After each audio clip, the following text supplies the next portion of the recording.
Shalom semuanya, renungan kita pada pagi hari ini berjudul Jangan Khawatir Akan Hidupmu. Namun sebelum kita masuk ke renungan, mari kita berdoa terlebih dahulu.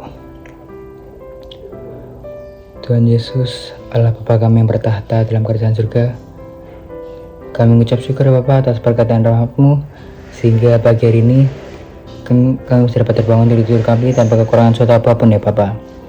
Bapa, sepagi kami akan merenungkan sebagian firman-Mu. Kiranya Engkau berkati, Engkau sertai Bapa. Biarlah apa yang akan kami renungkan dapat sulutan firman-Mu dan dapat berguna bagi kehidupan kami ke depannya Bapa.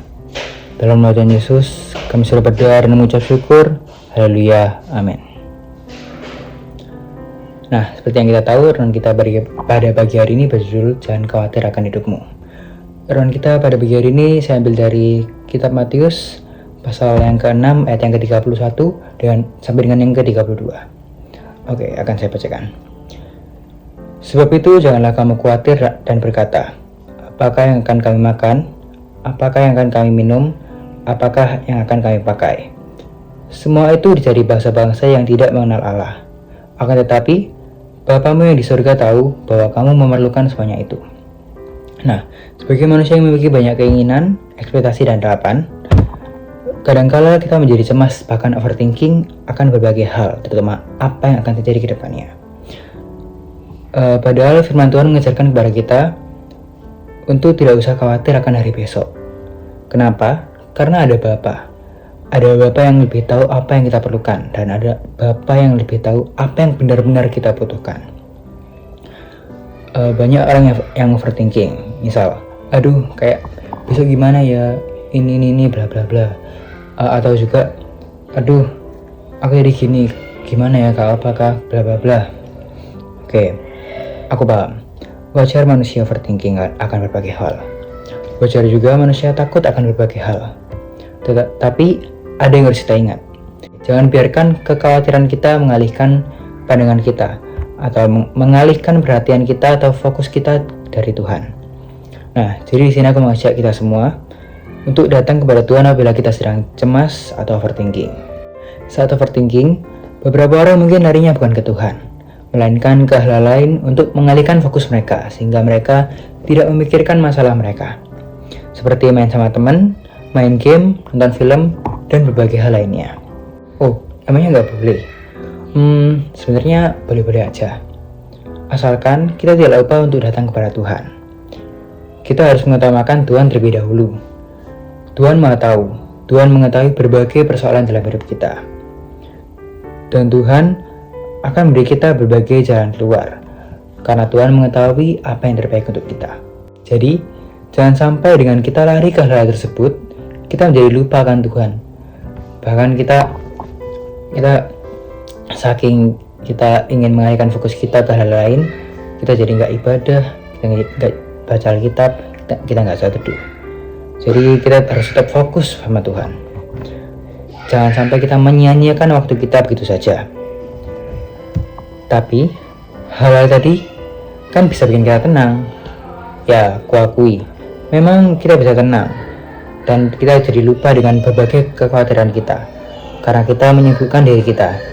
Tapi hal tersebut sifatnya sementara kan.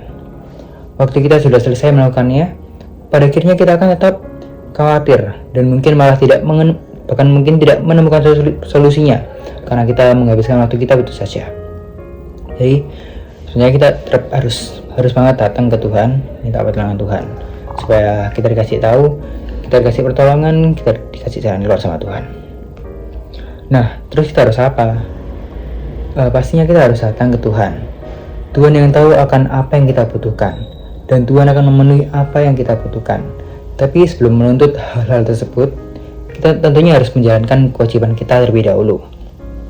Nah, di Matius pasal 6 ayat yang ke-33 berkata, tetapi carilah dahulu kerajaan Allah dan kebenarannya, maka semuanya itu akan ditambahkan kepadamu. Jadi kita harus terlebih dahulu datang ke Tuhan. Kita harus mengetahui apa kehendak Tuhan dalam kehidupan kita, dan kita harus melakukan apa yang dikehendaki oleh Tuhan. Nah, caranya biar tahu gini-gininya itu gimana sih? Nah, yang pertama tentunya kita harus membaca firman Tuhan. Karena firman Tuhan berisi berbagai kehendak Tuhan dan kebenarannya. Dengan membaca firman Tuhan, kita dapat lebih mengerti berbagai kehendak Tuhan dalam kehidupan kita. Oke, yang kedua yaitu saat teduh. Saat teduh dapat mendekatkan kita lebih lagi kepada Tuhan. Dengan membangun saat teduh, hati kita dapat menjadi lebih tenang, sehingga kita dapat mengerti berbagai maksud Tuhan dalam kehidupan kita. Jadi waktu saat teduh, kita bisa menenangkan diri kita dan kita harus bisa fokus dengan Tuhan, kita bisa jadi lebih fokus lagi pada Tuhan. Yang ketiga yaitu berdoa dan berusaha. Kita harus mengawali segala sesuatu yang kita berbuat dengan berdoa kepada Tuhan. Kita harus memohon berkat dari Tuhan dan memohon penyertaan dari Tuhan, sehingga apa yang akan kita lakukan dapat menjadi lancar dan sesuai dengan kehendak-Nya. Nah, selain berdoa kepada Tuhan, kita juga perlu yang namanya berusaha. Kita harus mengusahakan yang terbaik untuk mendapatkan apa yang kita inginkan. Gak mungkin kan kita berdoa tanpa berusaha. Misal, waduh besok ulangan, gak usah belajar, gak usah berusaha, doa aja, pasti bisa gitu. Nah itu gak boleh banget sih. Kita harus tetap yang namanya berusaha. Namun, apabila yang terjadi tidak sesuai dengan keinginan kita harus belajar untuk berkata, ya sudahlah. Waktu Tuhan pasti yang terbaik. Dan Tuhan lebih tahu apa yang kita butuhkan. Yang harus kita lakukan adalah tetap percaya kepadanya dan mengusahakan yang terbaik. Mungkin sekian renungan yang dapat saya sampaikan pada pagi hari ini. Untuk menutup renungan kita pada pagi hari ini, mari kita bersatu dalam doa. Tuhan Yesus, Allah Bapa kami bertahta dalam kerajaan surga. Terima kasih atas semua berkat dan penyertaan-Mu Bapa. Renungan pagi pada pagi hari ini telah selesai Bapa. Biarlah apa yang telah kami terima pada pagi hari ini dapat menjadi berkat bagi kehidupan kami dan dapat berguna bagi kehidupan kami ke depannya Bapa.